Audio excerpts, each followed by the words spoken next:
What's up, everyone? Welcome back to the Leeds Jitz podcast. Another week where we've not missed an episode, so that's 2 weeks in a row now. And I'm here with Coach Jojo Russell, who's been a member for a long time now, actually, haven't you? Quite a while. About 2 years, is it? Yeah, but I had a bad injury. So you got your shoulder done in, didn't you, in the comp team session? Yes, unfortunately. Ruptured AC joint or something, I think it was. Which doesn't happen to everyone. It was my fault. It's not a big thing, but it's it was just a bit. Yeah, that was you got a bad landing, didn't you, right onto your shoulder, was it? Yeah, I tried Uchimata, if I'm pronouncing that correctly, and it was with Mike, who's from the northeast as well. He's an awesome guy, but I tried an Uchimata and he kind of like pinned my arm to stop it, but stupidly I tried to just continue it through. So we both kind of then went like crashing down through the back of my arm. Yeah. That was rough. I couldn't indicate, man. I genuinely couldn't indicate. Well, you drive a BMW, don't you? So you don't usually indicate. That's fine. But then I remember it was about a week. I just kind of, about 5 to 6 days, I think I was just kind of battling it out. And it got to the point where I was at work and I was like, I still can't pick my arm up here. Oh. So I went to the, because nobody wants to ever go and wait 5 hours to be told it's bruised or whatever. And then I went to like the small injuries thing and they were like, okay, so they did like the x-ray, but I think they were saying with the tendons, you can't see on the x-ray, but you can see the bones like pulled apart. And the one was like, okay, so you've gone about a week and you haven't done anything about this. I was like, yeah, but I just thought it was going to be like I find she was like, no, you've ruptured your AC joint in your shoulder and you need a sling in it and stuff. So I was like, that's not ideal. So that was like 7 months, which coincided with me going to Edinburgh for work. So it wasn't that bad. Yeah. So I didn't feel like I was having an affair on here by training elsewhere because I couldn't. So it's all right. It's tough, that one. I think one of the train safe videos does talk about falling, and one of the biggest methods of injury is when you do fall and you just land onto your shoulder like you did. That way is, it's one of those most common ways of getting injured, and it was a bit unavoidable for you just because it happened so quick. But yeah, there's some things people can do to try and mitigate the chance of that. Learning to fall a bit more correctly helps a lot with mitigating those kind of injuries. But yeah, any kind of falling, especially on the point of your shoulder, or a lot of times if you had the ability to put your hand out, that could have ended up on a wrist injury or an elbow injury as well. Even worse, isn't it? Yeah, so that's rubbish. But you're back in the game now and predominantly injury free. Oh, don't say that. Touch wood. Well, yeah, hopefully. But we were just speaking before here about finding the balance. Yeah. Of because I love my training, like weights training and any kind of training really, but just finding the balance between like getting that good amount of hard rounds in and then nice, not as hard rounds, but more like kind of focused rounds. But yeah, I've got a bit more of a better balance, I think, at the minute. So I do Monday nights, Tuesday night, but I don't do any live training. Then Tuesday nights we do the GB3 and then comp team training, which is always quite hard. And then I'll try and fit in an extra one if I can around like work and training. But I have to train as well. I have to do weights training because that's like a big part of like my life for that. But yeah, touch wood, injury free. No. But you've had a couple of knocks the last few days, haven't you? Yeah, got a little cheeky black eye. I've done all self-inflicted injuries. In the room. Yeah. And I popped my ankle adjusting a wrong-sided triangle, so that's fun.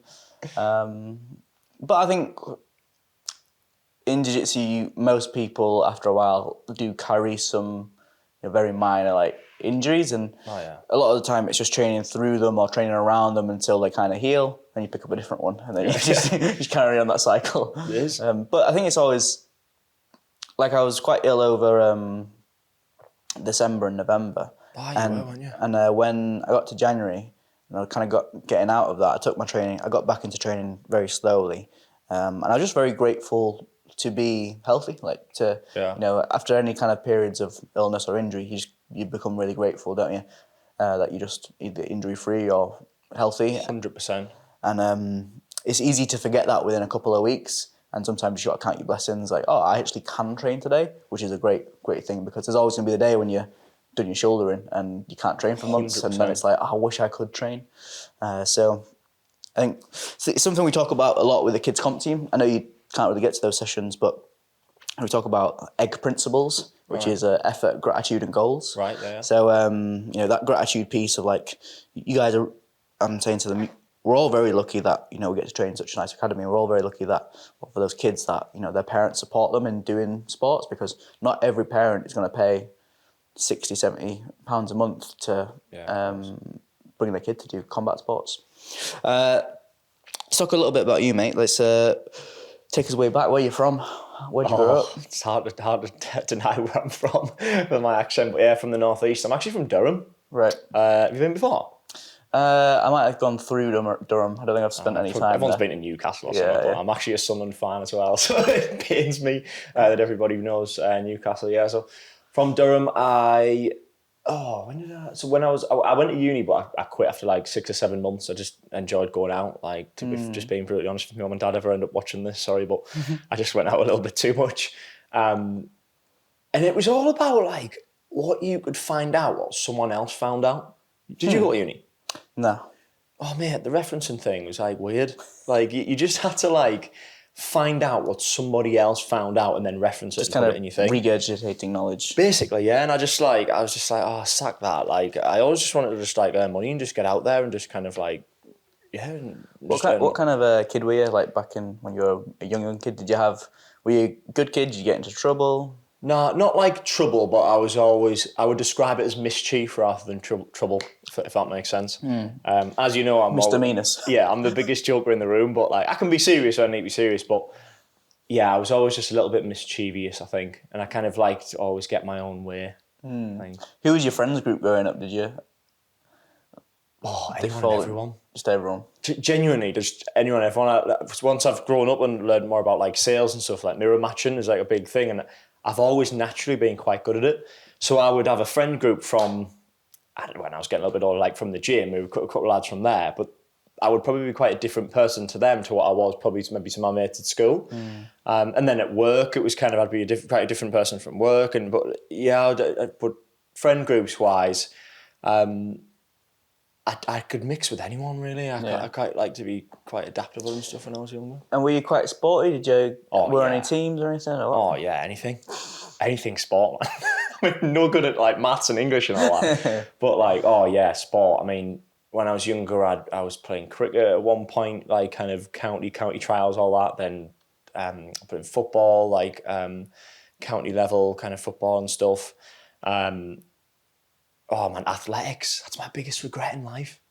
Honestly, I'm saying this on camera. So I remember like I went to do, so I could do triple jump and I could do 100 metre really good. I think I could do 100 metre in like 12.9 or something was the fastest I'd ever done. I'm thinking probably this time about 15 or something like that, 14, 15. But I couldn't do it. So I'd do it when we did the practice and stuff, like at school and everything. Yeah. And I'd get to the day and I'd be sick everywhere. Oh, interesting. I would get on the bus, right, and we'd be going to the bus and I'd try and chat to my friends to distract my mind. And I remember there was once at a place called Chesley Street. It's like and my dad actually worked there on the building. Like he worked for a referee building thing there. And I jumped off the bus and I was being sick in the bush. I got so nervous I couldn't do it. Come to the triple jump, loved it. Huh, that's strange. And I'm telling you now, right, I love watching the athletics, like whenever it's on and stuff. And whenever it's the start of the 100 metre, when I'm watching it, I get this nervous feeling in my belly. Honestly, it's mad. I don't know what it is. It has this hold on me. Wow. And even when like I've watched like videos on YouTube of Usain Bolt, or it comes on like a talk sport show, like a League of Their Own, and they're talking about Usain Bolt or whatever, I get this nervous feeling seeing the 100 metre. I don't know what it is. It's crazy. But then triple jump, I was doing triple jump, man, and I remember, honestly, athletics. I don't know if you've ever been in athletics, but when you're younger, like it's a lot of like posh kids and like you go and they're a little bit nerdy and all that kind of stuff. And that's why I didn't want to get into it. But I was really good at the triple jump, right? And you got through a few rounds, and I remember doing it for the county, I think it was, at this level. And I went to somewhere, I mean, I can't remember at the time where it was, but somewhere down south. I mean, mum and dad took us all the way down, and my auntie came with us, and their friends, their daughter did the 100 metre as well, who I grew up with. My mum and dad always tell a story that I was just stood there. I mean, I was like skinny as then. There was nothing to us, and these kids were all doing this little run up thing where they're like the mark they run about with their feet, and I just used to run back from the line as fast as I could And when I thought I was at like top speed, I'd like make a little mark. And my dad said I did these first couple, and he was like, "Oh, I was rubbish. Like I was like miles off from the front because I was having to like adjust my run as I was going to do the triple jump kind of thing." And then he said, "I did this one, and they always take the longest jump kind of wins." And he said, you did this one. I must have adjusted it somehow. And I just smoked them all. And my dad was like, "You must have won by about at least 5. He's like, "We couldn't believe it. We were all joking." He said in the stands, we're all laughing, thinking, "Oh, bless him, it's really embarrassing this." I just smoked them all. But I've never tried it and gone to any kind of academies or like, I don't know what they call it, like athletics clubs or whatever. Because I thought it was really nerdy and I didn't really like the guys in it and stuff like that. But it's my biggest regret in life. Genuinely. Just wished I'd done it. Maybe it's not too late, Joe. Maybe you can get back into the triple jump. Not the 100 metre, like, I'm still getting not the nervous triple jump, yeah. I can't remember last time I sprinted, actually. But triple jump, man. I absolutely loved it. Hop, step and jump. It's not the coolest thing. So what did you want to do when you were like a teenager? Did you have like a career in mind? Do you know what I should have wanted to do? I should have wanted to be a salesperson. I should have genuinely really, really wanted to be. But you never told about that in school or anything. You always end up in sales because you don't know what else to do. This is what like any book or podcast or whatever you listen to. A lot of business people and salespeople that end up in it because they didn't know what else they were going to do. But I remember I did kind of I wanted to be a mechanic at one point. I love cars, anything fast and loud. And then I started going to the gym when I was about 15, and I just everything else got booted out the window. To be fair, I just loved training and health and fitness and wanted to be a PT. But I remember going to like a, you do like, what's it called? Work experience. Yeah. And I went to this place and work experience, and this woman was like, if you're going to be a PT, you need to go to uni. You definitely need to go to uni. Biggest pile of bull you've ever heard in your life. Like, you definitely don't, really. You just need to set yourself aside in other ways from other people. And I just took this woman's advice like as if she was like God. And I was like, yep, I'd say I want to go to uni. Then I want to go to uni. And then my school was a bit of a sucker, which you hear quite a lot of that if you weren't doing your personal statement or your introductory statement or whatever, and you do like your, we called them tutor groups. Do you know what yours were when you first started? Or if you weren't doing your personal statement, like, that's it. There's nothing else for you to do. It was like you just kind of stood there, there just cracking on to your mates, which I didn't mind at the time. I was the same in sixth form because I knew I didn't want to go to uni. Right, so I didn't need to do a bit of applications or anything because I knew I just wanted to join the Marines. So by the time it gets to like your tutor groups and you're trying to set up yourself for university, I'm just there like I've got nothing to do. So I'm so glad you're the same because like. At the time, I don't think it bothered me. I can't lie. I was 16 or whatever. I wasn't really bothered. But I think back at it now, and I'm like, God, like, take them out and be like, right, what do you want to do? I'm in a bit of a privileged position in that there's a lot of 16-year-olds or 15-year-olds here at the academy that might not, or even like because you have to go to sixth form now, like 17 and 18-year-olds, where they're deciding still if they want to go to university. And in general, like, I tell them just to kind of follow what they think is the right thing to do. But in my heart, I'm usually like, don't go. Like, unless you really know what you want to do, like you want to go into a super specialized kind of thing, then obviously you need to go. But if you're just like, I'm just going to go because my mates are going, then I'm like, well, why don't you just take a similar amount of money or much less money than you would get into debt for at university and just go like traveling for a bit, find out a little bit about yourself, go see a little bit of the world. And university is still going to be there for you. It's like, it's not like you have to go when you're 18. Like you can go when you're 25, you can go when you're 30. Like it's not something that you have to do right now. It's a big decision for an 18-year-old or a 16, 17-year-old to make. Because you don't have that mindset at that age. No. You don't. Some kids might do. It depends on what their parents have, how they've brought them up. They might be like, I want to be a doctor. Like, I definitely want to be a doctor. And then it's like, well, yeah, you're gonna have to go to uni, mate. You can't go to Thailand and find out how to become a doctor, really.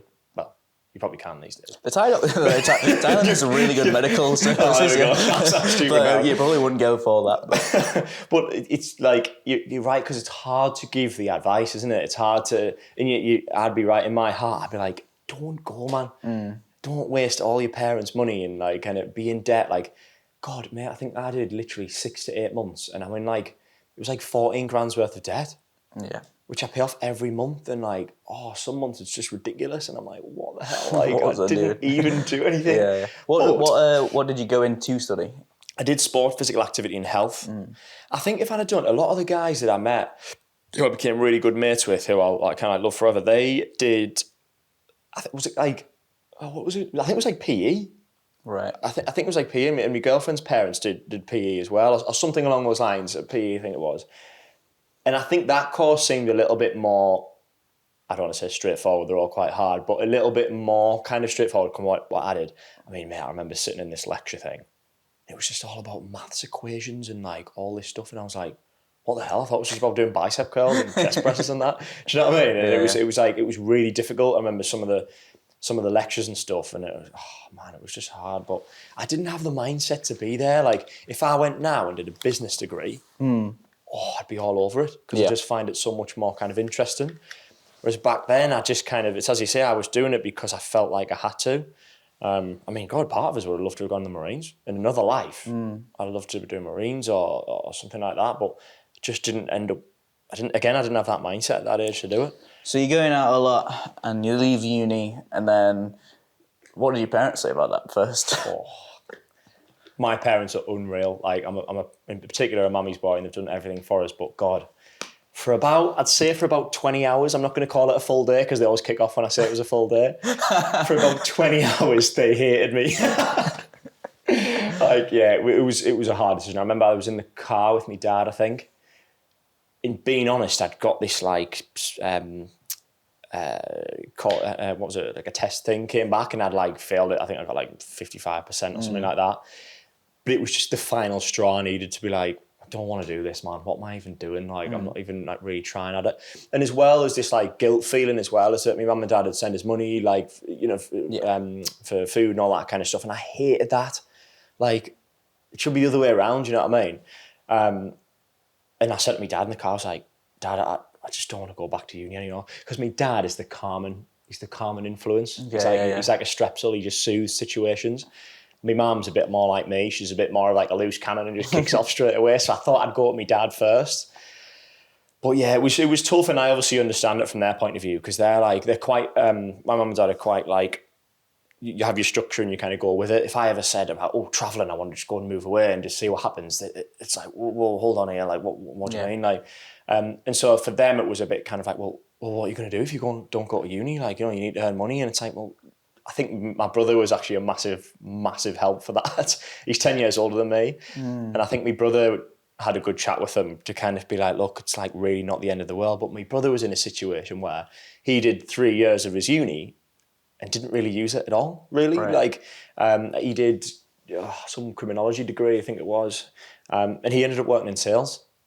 So probably if he did it all the way around, he could have had an extra 3 years working in sales and making more money and not having the debt. So I think that kind of helped a lot. I think, well, then the day after, they were unreal, to be fair. They were nice. Totally like sound. But it was hard going from that, let's call it 7 months of like just living in your uni halls, which is like unreal, going out all the time, doing whatever you want, to then moving back into my mum and dad's. So I didn't. Did you feel a bit of a lack of purpose at that point? Did you have an idea of what you were going to do, or was it a bit like, ooh? I just knew. I was like, I am going to graft doing whatever, and I'll just make money and just whatever it is. It doesn't matter. This is why people, people are like, I can't get a job. You can, like, you just can't get a job in what you want to do. Do you know what I mean? You absolutely can. You can get a job and make money, and then look for another job in what you want to do. Yeah. But I hated it, mate. What was your first job? I did. It was like online marketing sales. It was classed as. So like Yahoo, Bing. If anyone's heard of Bing, apparently they had 30% of the market share. They really don't. But that's what they used to tell us. And then like Google. So the company they work for, right? There was two parts of it. Google Ads can change a business owner's life. Yeah. Genuinely, if it's ran well, and a lot of the guys in the office did that. What I did is sold Yahoo and Bing advertising. So, like on the Yahoo page, on the listing thing where it goes up on the maps and all that kind of stuff. And it looked great, don't get me wrong, right? It didn't get a hazard of a click in 6 months. It just did not get, and we knew that. But it was a product where I'd sell you that product, and then after 6 months we'd call you and say, oh, look, do you want to upgrade to Google? So I understood how it could work quite well, but I'm the person selling the product that doesn't work. So you feel a bit conflict. That's not me. That I hate it. It's just no integrity. And a lot of these people you speak to are lovely, hard-working people. And to be fair, some of them you speak to, they're not even bothered. They just want it there because it's there because their competitor's got another one, so they want one. But there's a lot of people you speak to who, you know, it's a lot of money for them and stuff, and they're wanting to try and drive traffic. And what they should be doing is spending $1,000 a month on Google Ads, but because that's quite expensive for them, they'd prefer to try 500 quid for 6 months on Yahoo. Yeah. And I just hated it, mate. And I remember in the trainings, and I got on with them all so well. Like, I loved it. I was there for about 9 months or something. And where are you at this point? I was living with my mum and dad's in Durham, and I was working in Darlington. Okay, About 20 odd minutes drive. I remember driving and I used to hate it. I would pray there was traffic. I just like... Your life's avoiding traffic. Be like, fuck. I hated it because you just used to call through people. Like, you just used to call. And were you cold calling, or did people inquire? I mean, it wasn't cold calling because it's illegal, but it technically was. Right, Let's be honest. Like, you had a database which they had generated somehow, probably by buying it off people illegally, I'd imagine. Yeah. But yeah, you'd call through, and you get leads here and there. So people will go on the website and say, "I'm interested in being online better" or whatever, and then you call through them. Very rarely though. And I remember in like one of these meetings, this guy said, "You just don't seem very passionate in your clothes." Who I love now, like Darren, he's a legend, and he was like, "You just don't seem very passionate in your clothes," and I was like, "Darren, I'm not. Put me on a product that works for people, like, and I will definitely be naturally much more passionate." And like, I didn't do very well, to be fair. But I was always there on time. Like, I tried. Like, my activity was always there. My will was there, but the skill necessarily wasn't. Probably because I wasn't very passionate about it. What did you learn about sales in that time? Or what did you learn about yourself, maybe? I learned about myself. I've definitely got integrity for selling, because that was the part I hated the most about it. I hated talking to people, knowing that they're pretty much not going to get anything and they're spending money with me. I hated that. I really, really didn't like it. About selling, not that much at this point. Yeah. I can't lie. I didn't really learn as much about it. So how did you find yourself at David Lloyd's? I remember that. So I did my PT course with Premier Training. Okay, so you're thinking about a bit of a switching career at this point. Well, I'd always wanted to do PT, and health and fitness is my love. Like, I just loved it. So what I did is, because I wanted to work full time, I didn't just want to then, because you could do 2 parts of the Premier Training course. This is back when PT courses were pretty tough. Like, you couldn't just get them out of a cereal box and stuff. So you could either do, it was like a 3-month course, which was Monday to Friday, I think it was, or 2 or 3 months course. Or you could do like a 6-month one, which was Saturdays and Sundays. Obviously, I wasn't just going to like not work and just do that, because I needed to earn money especially when I was sponging off my mum and dad. So I was working Monday to Friday, and then I'd do the PT course Saturday, Sunday, which was quite intense, to be fair. But I loved that on the Saturdays and Sundays. Didn't bother me. I had to go through to Newcastle Uni to do it. Did my PT course and stuff with Gareth, absolute legend. He's into Jitz as well, if you're listening. He's a legend. Nice Gareth. And did that, was great, loved it, did level 3 PT. And then I remember there was a role for Virgin Active at the time. Yeah. So they were hiring for a salesperson and a PT. So bear in mind, I just spent like $2,500 or something, I think it was, on my PT course. I was like, I'd love to sell fitness. So I was doing sales at the minute, and I was like, I think I'd really like to like sell like the whole idea of health and fitness and well-being, because that's what I enjoy, and that's what a PT is really, I suppose, as well. But I'd read the job description, and I thought, you know what? I'm going to apply for the sales role. And I had on my CV that I just qualified as a PT and all that kind of stuff. And one of the first questions, Brendan, who one of my best mates really now, he'd asked me was, is PT thing you want to do? Are you just trying to get your foot in the door? And I was like, honestly, mate, no, after reading the job description. Did the interview thing, and I just like loved it. By the time I'd got home, Brendan had rang us and like offered us the job. And then within 3 weeks, David Lloyd bought out 14 Virgin Active clubs. And the Sunderland club, which I was working at, was one of them. And then the rest is history. David Lloyd. Yeah, something that I might go into it more, but like something that strikes me just from the few like 20 minutes of conversation we've had. But you remember and made friends with a lot of these people like throughout the, you know, you remember someone from your selling the Yahoo stuff, you remember people from your PT course, you remember, you know, people from the Virgin Active kind of thing. So that's amazing. You like obviously can create a connection with people quite easily. Yeah, I like to do that. Like, I never ever once burn my bridges with anyone, and if the second they need me, I would always help them as best as possible as well. I love that. I love everywhere I've gone. Like, I've worked in 6 or 7 different cities now for David Lloyd. I could tell you loads of people that have influenced me and that I would contact and go to and stuff like that for advice and stuff. Like, that's a big thing for me. And if I ever had offended someone or upset someone or whatever, I would always make a point of picking up the phone or go and seeing them and making sure like that wasn't the case, kind of thing or whatever. But yeah. Big part of it for me. So were you straight away a good salesperson, or did you have any struggles? Oh, David Lloyd's a different kettle of fish compared to when I was at the other one, because I've always said I couldn't sell a washing machine the way I can sell health and fitness. Because if you're passionate about a product, doesn't matter what it is, you'll sell it. Like, it's just like fact. And I can't lie, I've always been. But I've never once missed a sales target for David Lloyd clubs. Actually, that's a total lie. I did once miss one. Toby Miller, my general manager at Sunderland, will tell you. I was cutting for I was going to do like a bodybuilding show, but before I did it, I was cutting to make sure I could get into the kind of shape I wanted to. And wow, right, it's tough, man. Like, you know, you see when Johnny gets people in here and they write down like, that is hard. Like, that is. You can't put it into words how hard it actually is until you've done it. It's really hard to. It is brutal. And like, my mum and dad thought I had an eating disorder, but I was like, no, I'm just doing it to get in shape for sure. But I think it was like 4% body fat or something. Like, it was nuts. Just drained. And in sales, it's hard. You need the energy.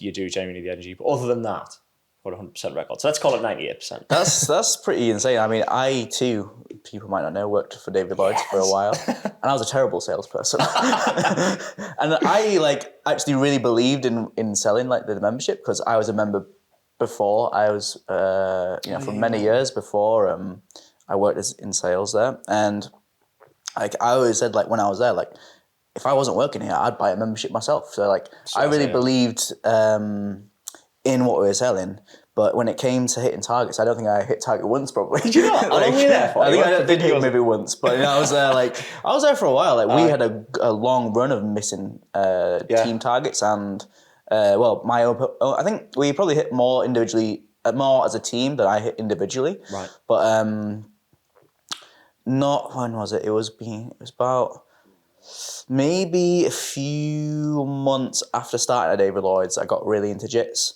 Right. And that was what I was just took over your life. But then you found your true passion in it, really. Yeah.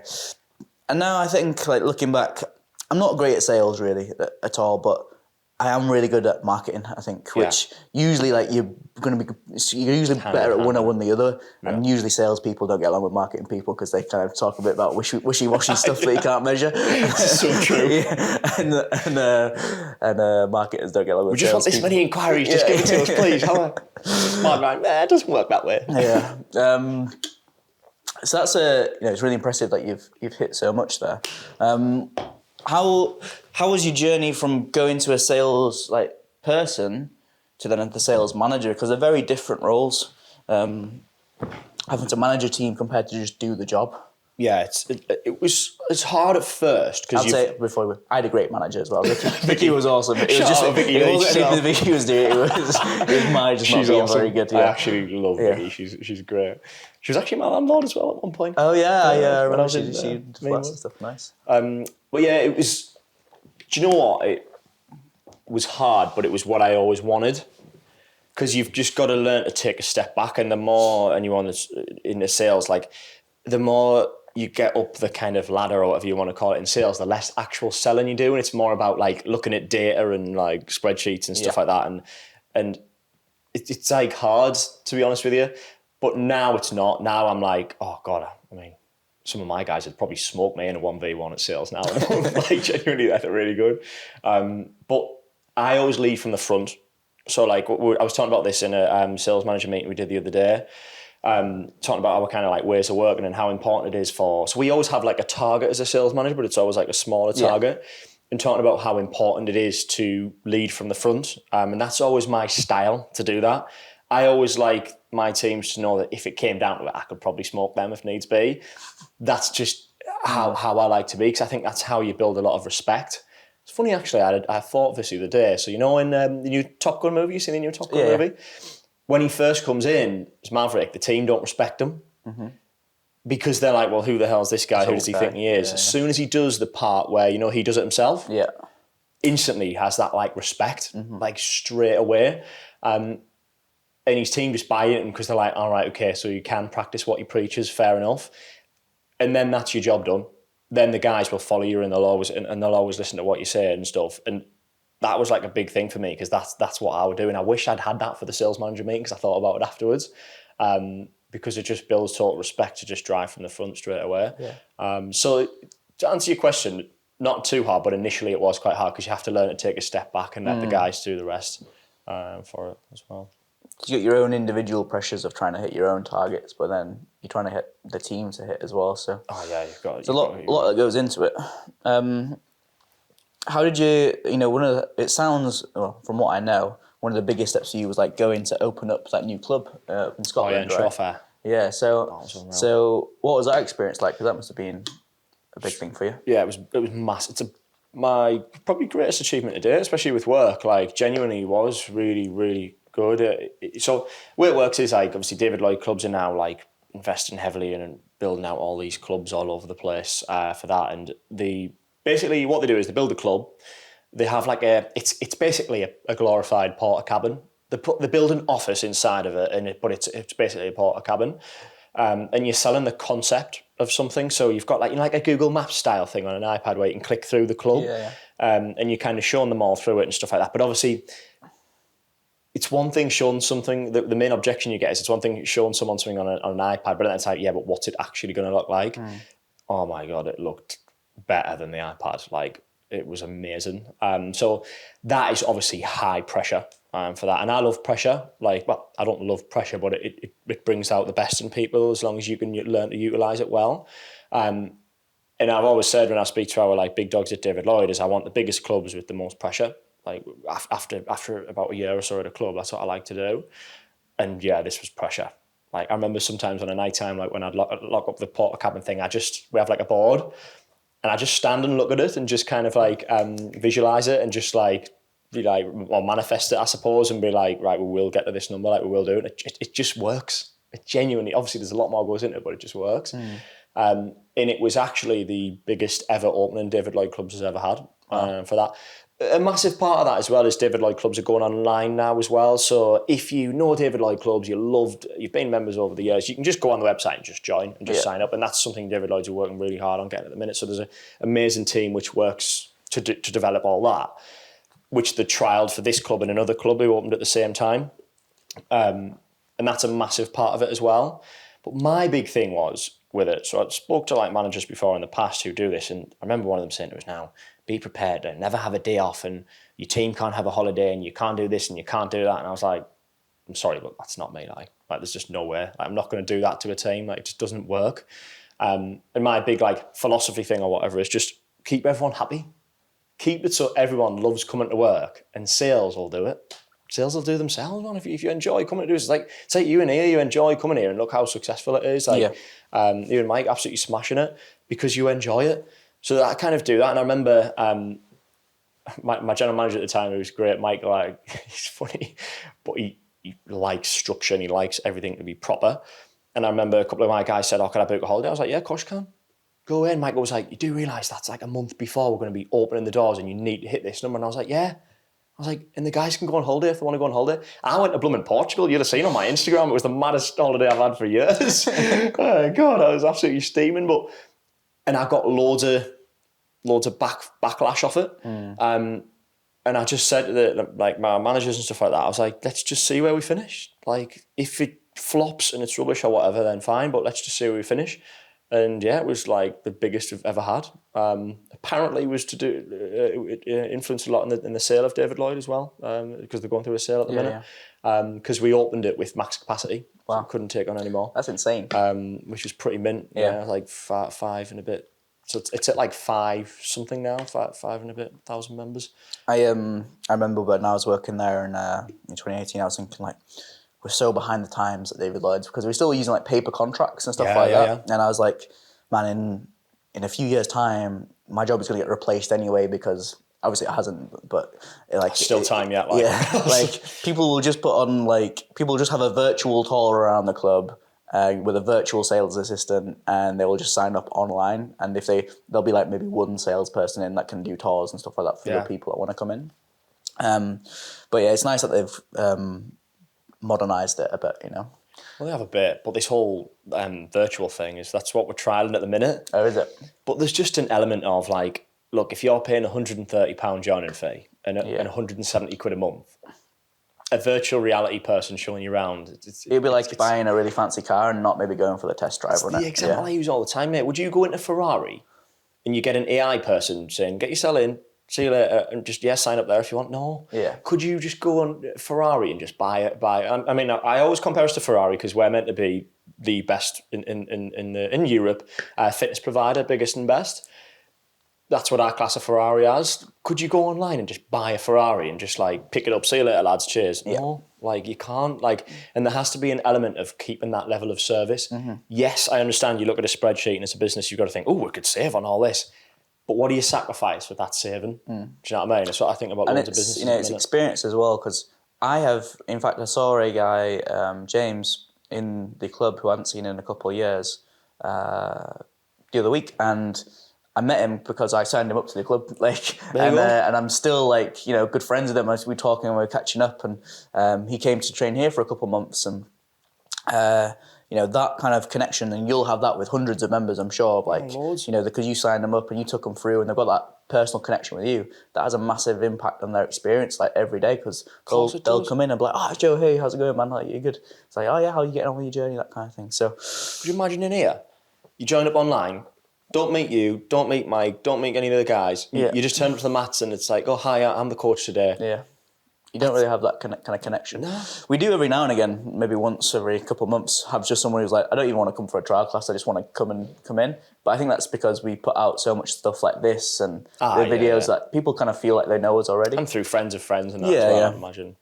So that's massive. How did you find yourself into jiu-jitsu then? How did you find it here at Gracie Barra? So this is for anyone who's never done it before, because I had never done any kind of, I mean, I did little bits of boxing here and there with fight mates and that when I was younger, but like no martial arts background. I don't know didn't know anything about martial arts and all, because you come speak to people in here, don't you, and they know all sorts about martial arts people all over. I mean, Ricky, God, you've got experience in all sorts, but I had been thinking of doing it more so just for like my head and stuff like that with work's always quite stressful and stuff, and I've always kind of wanted to do some kind of martial arts. And I remember looking on Google when you guys literally first opened. You must have been open, and I was thinking back about maybe like a couple of months, and then went into lockdown and all that kind of stuff, I think it was. And I've always watched like UFC and all that kind of stuff. I've always been into it, but just never kind of done it because I was always playing footy and all that when I was younger. And I just came in with a mate, Oscar. You know Oscar? I know Oscar, God, I'm so annoyed he just stopped coming. But yeah, I remember we just kind of came in and the service was great. I remember that Sarah, it was mint because, you know, what's her second name? Brown. Sarah Brown. Yeah. And I just kind of inquired online, booked it, come in for the trial cast, and she rang me and I was like, oh, that was like really quite good. And obviously I respected it more because of my work and stuff. And I was like, that was really good. Like it was nice, friendly, welcoming, because that's probably one of the biggest objections people get from joining someone like this, because they think it's going to be like loads of massive guys, scary, like blood, sweat, tears, everything. But it's just like not like that at all. And we came in to our trial class. And you know what Mike's like, man, I remember the first time I came in, I'll never forget it. He was like, so do you go to the gym then, lads, do you? And I was like, yeah. And he went, it's not going to help you in here, son. Me and Oscar were like, oh, yeah, no problem. And then, but like, obviously welcomed us, like lovely, showed us around and everything. And then, you know what I'm like with this place, like just fell in love with it. Like, it's just unreal. I think I remember Alberto was my first partner. Who again I just love. He's a great guy. He was my first ever partner in the back room for that. And you just go crazy like in your first few sessions and stuff. And then, I just loved it ever since that, and I preach it to everyone. Yeah, I think between you and Kev, you've converted most of the David Lloyds. The amount of times, there's a bloke, his little girl comes to the kids' classes here, and I was like selling him on it. I was like, get your daughter in, honestly, she'll love it. Get it over Gracie Barhart, honestly, it's great. And he was like, yeah, like we're going to. I was speaking to a bloke literally the other day who's thinking about coming here. Yeah. His daughter used to come, but she'd just kind of, she's like 6 or something like that. She wanted to try gymnastics and everything. And he's trying to get her in. I was like, mate, bring her along, come to the trial class. You'll get into it as well. You'll love it. But I just love it. It's a bit funny because I think, obviously, like you say, David Lloyd's, they are supposed to be, and I'd say the premier kind of fitness brand, and it's kind of similar in Gracie Barra. Obviously, we're not like jiu-jitsu just isn't the same level as health and fitness is in terms of clubs and stuff like that. But in the broad scheme of things within jiu-jitsu, I'd say most Gracie Barra schools have a more premium professional. They're always more expensive than whatever the local gym would be. Yeah. Local like other BJJ school will be, and we kind of try and do the same philosophy in that sense, where like top of the range kind of jiu-jitsu, where it's not cheap, but also it's not a bunch of guys who are just trying to get after it and smashing each other, and you just come in and no one's really looking after you. Everyone's just a bit out for themselves. It's like, come in, there's like a very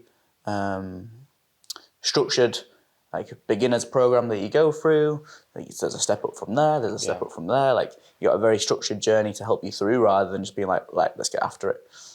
Which isn't necessarily wrong. Like, just like there's strength powerlifting gyms that are like that, right? And they're for that kind of people who want to go in. We're lifting heavy weights and we're getting after it. We're playing Metallica. Like, just getting crazy. Yeah, it's just horses for courses, but and not. I wouldn't say any one is better. Like when I was coming up in Thai boxing, it was in like a very kind of back alley kind of Thai boxing gym, and that's why we liked. Yeah, and it's just kind of it's just different people for different places, isn't it? Well, this is what I mean. But like, if you look here, like there's some nights like I was speaking to the guy Gary, who's I think it's his little boy does the class in the assistant coaching, and he was like saying, "Oh, I'm just worried, with injuries. I really want to try it." And I was like, "Mate, like you've got total different levels of people. Like Tuesday nights, whatever's our night where it's a little bit more kind of intense or whatever.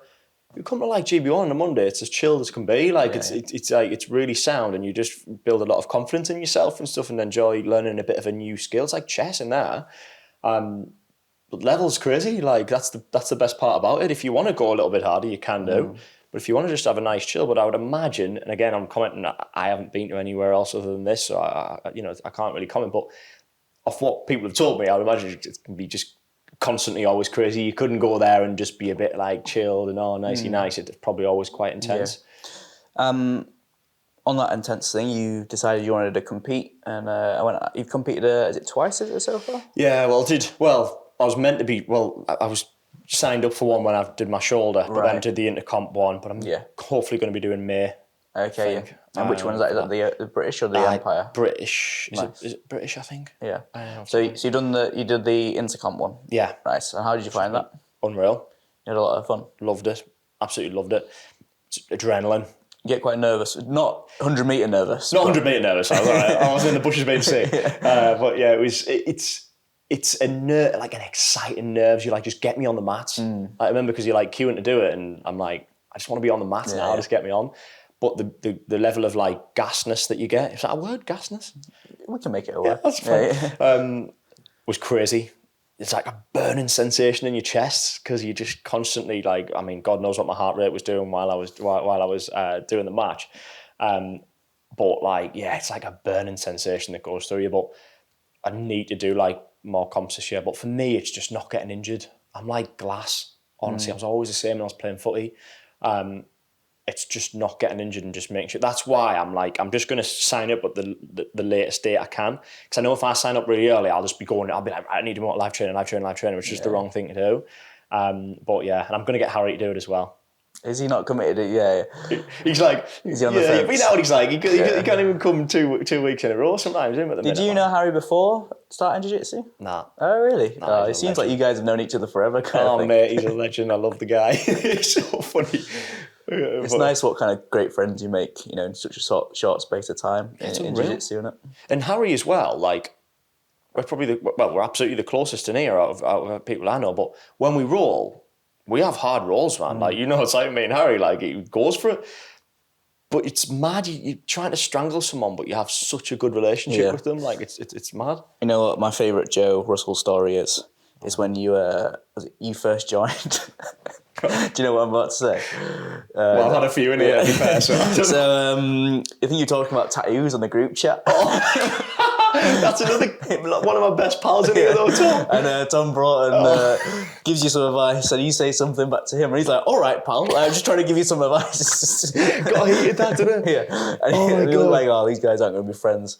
And then I think people were like saying, "Well, there's only one way we can sort this," and all that in the chat. And I was like, "I've only been here like about a month. I'm like, this guy's going to kill me. I don't even know who he is." And now you guys like good pals. It's awesome. It's like, I was speaking to him yesterday just about some advice with like my kind of flat, because you say that a lot. Big. I mean, Tom, honestly, he's like a proper big time lawyer, and he proper like serious guy. Up there, and then like I just call him Triple H and that in here, and just wind him up all the time. I love him.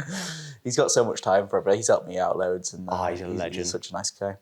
But that was so funny, man. Yeah, God. I love how that just started and finished. I don't know why. I just remember taking it proper to heart, because I think he said something around it about like, yeah, but you don't want to make the mats like messy or something like that. And I was like, no, I know that's what I was asking the question, but I've never had it. Like, 'cause I mean, we're both covered in tat. Yeah. But I absolutely love the guy. He's class. Yeah. You decided you wanted to do some coaching as well. How did that come about? Yes, I've wanted to do it for ages, to be honest with you. I mean, I've always trained on a Tuesday night, but I could always get here earlier on a Tuesday night, and I'd always just be kind of sat on the benches waiting, and just the whole culture thing around it, where you talk about like the word of the week, and like I just kind of in a weird way, again, my upbringing was amazing. I just wished I'd had something like that from a real young age, because I think it's just great. Like, these kids will go to school and just be so well structured and calm. I mean, some of them probably still little divvies as well, but they go to school and just have such a good kind of coaching mindset, I think, from it. And I can guarantee half of them will always help people at school. And if someone's getting picked on or whatever, they'll always stand up for them because of the confidence that they're building here. And just of seeing that on a Tuesday, I was like, I just want to do this. But for me, it was always just the commitment. Because I would hate to say, yeah, I can do something, and then sometimes I can, sometimes I can't. Like, that's not fair. Do you know what I mean? I need to make sure I can.